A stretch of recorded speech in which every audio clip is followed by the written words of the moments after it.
אחרי שנה. אחרי שנה. לא הייתה עבודה. חשבו להקים שם קיבוץ. הם באו ישירות לשם.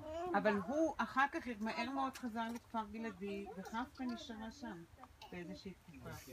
כן, כן, היה הפרדה הזאתי. יש מכתב שהוא כותב, הוא היה רועה צאן פה, ושהוא מטייל פה בהרים, בכניסה לסליק יש את המכתב הזה תלוי, שהוא הולך עם העדרים בהרים ומתאר את היופי, לכתוב בעברית הוא תמיד ידע, את היופי ואת ההדר של הארץ.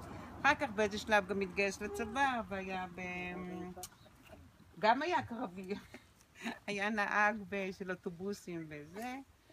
מי עוד יודע לספר עליו יותר? תדברו קצת לילדים, פשוט הילדים גדלו ו... הוא היה אחלה סבא, הוא מחבים את השוקולדים. לא, זה כבר בתקופה מאוחרת. אבל יותר צעיר. זה שאנחנו זוכרים. הוא היה נורא מתרגש מכל דבר. זה גם, אני חושבת שבתקופה יותר מאוחרת. עד כאב לב. עד כאב לב. הכדורגל היה... ותמיד דיבר על המשפחה שלו באמריקה. אנחנו גדלנו שיש משפחה, גם בגלל שלא היו פה קרובים חוץ מאבא של גידי, ארי שריק, הוא היה מאוד משפחתי באופיו, וגם המשפחה שלו זה היה הילדים שלו. רגע, ריבה והשנייה זה של סבא, לא אמא. כולם של סבא. כולם של סבא, ריבה ואיך קוראים לו? מלכה. לא, ליקה. כן, ליקה וראשיה. אגב, אני אספר, אני אגיד לכם. כן. אני רוצה לספר לכם משהו לאלה שקליטים. תראו, על יד פה, מאחורי זה יש פה קבר טרי של ישראל בן צבי, וזה קשור למולקה מבחינה זאתי, שהאיש הזה שנקבר השאיר אחריו נכסים תרבותיים וחינוכיים עצומים. אני אגיד לכם משהו לא שגרתי. כפר גלעדי זה קיבוץ לא שגרתי, כי הקיבוץ הזה הוא כמו הסיפור של מדינת ישראל, בבחינת זאת שהוא עסק גם בעלייה בלתי לגלית. מכאן עברו מעפילים, התחבאו בכפר גלעדי ואחר כך פיזרו אותם בכל הארץ. הקיבוץ הזה יצר תעשייה שלמה של נשק וסליקים. בקיצור, הוא בנה את עצמו בחקלאות גדולה שכבשה עוד אדמה, לא כל האדמות האלה נשארו של כפר גלעדי, הם עברו ליישובים אחרים. זו הייתה משימה, כשאתה מסתכל מי האנשים האלה, אתה רואה אנשים פשוטים נורא, מולקה ואחרים, אנשים מאוד פשוטים, אבל היה להם שני יתרונות גדולים. אחד, הם היו אוטודידקטים בלתי רגילים, הם ידעו ללמוד ברמות הכי גבוהות שיכולות להיות. מולקה, מי שזוכר את המכתבים שלו ואת הכתובים שלו ואת הפיליטונים שלו, זה היו ברמה בלתי רגילה. כולנו קיבלנו מכתבים. בכתב שגם מי שלא יודע לקרוא היה מצליח לקרוא. היתרון השני שהיה לאנשים האלה זה שהייתה להם אמונה מאוד מאוד גדולה שמהדרק הזה שהיה פה איזה מין גבעה עם איזה כמה צריפים תצא מדינה, לא יישוב, תצא מדינה. אתם צריכים להבין את הגודל הזה, וזה אפשר להגיד פעם בחיים, אני לא יכול לבלבל לכם כל שנה את המוח על העניין הזה. נזכרתי בגלל שישראל בן צבי והחבר'ה האלה ומולקה, בעוד שאנשים עסקו בנשק ועלייה וזה דברים גדולים, החבר'ה האלה עסקו בתרבות, ויצרו בתוהו ובוהו הזה, ובתכונה המטורפת הזאת, הם יצרו ערכים תרבותיים מדרגה ראשונה. מולקה למשל טיפח במשך כל שנות חייו את התיאטרון בכפר גלעדי. יצרו תרבות מקומית ברמה בלתי רגילה. זאת אומרת, לא חיכו להבימה שתגיע או איזה סרט או איזה מרכז קניות. החבר'ה האלה יצרו תרבות משום דבר. מכתבים, לקחו את פרץ ולקחו את שלום הלחם ועשו מזה תיאטרון.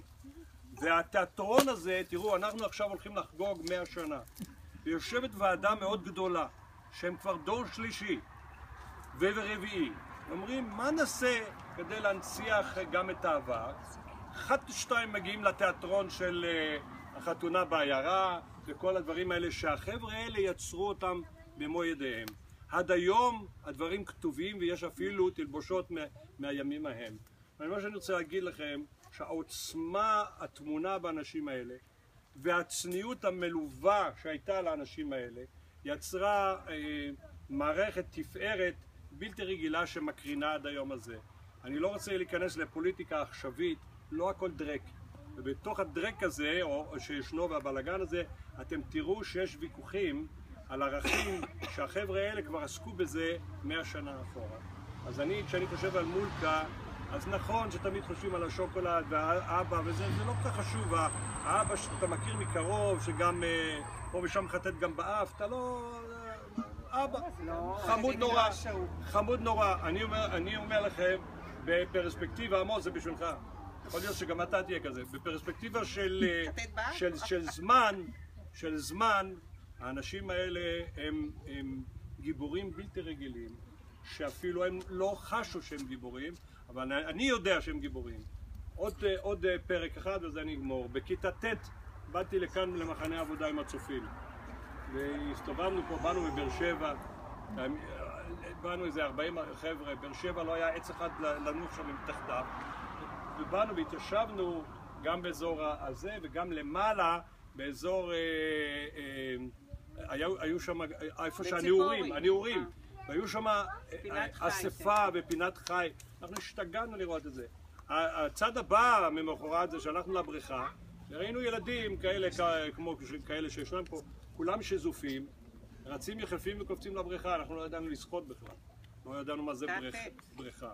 תראו, חברים טובים, אני הפגשתי אחר כך עם האנשים המבוגרים האלה שאנחנו מדברים, מולקאים כאלה, במטה ובעוד כמה מקומות.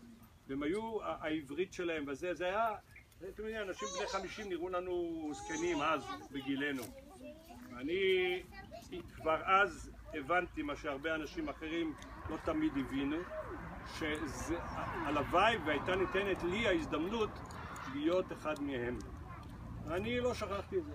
ובאופן בסיסי התקשרתי לגרעין של מחנות העולים, כי הצופים היו די בטלנים, לא רצו לעשות יותר מדי. והלכתי עם מחנות העולים לקיבוץ חדש שהיה צריך להקים אותו. ולכן פגשתי את השחחורת הזאת בקציות, והחלטנו, קיבוץ, יופי, אז נתחיל, אגר אמרה לי, הייתה כבר אז פיקחית יותר ממני, אמרה לי, נתחיל בכפר גלעדי, ואחרי שנה אני אלך לקיבוץ שלך, שמה, הוא שמה, אז בלה זה שמה באיזשהו מקום, ונעשה גם שנה ואז נחליט. מאז שנה אני 52 שנים פה, ואינני מצטער, כי בתוך ליבי הייתי מחובר כבר לאנשים האלה. חיזבאללה עדיף על החמאס בעזה.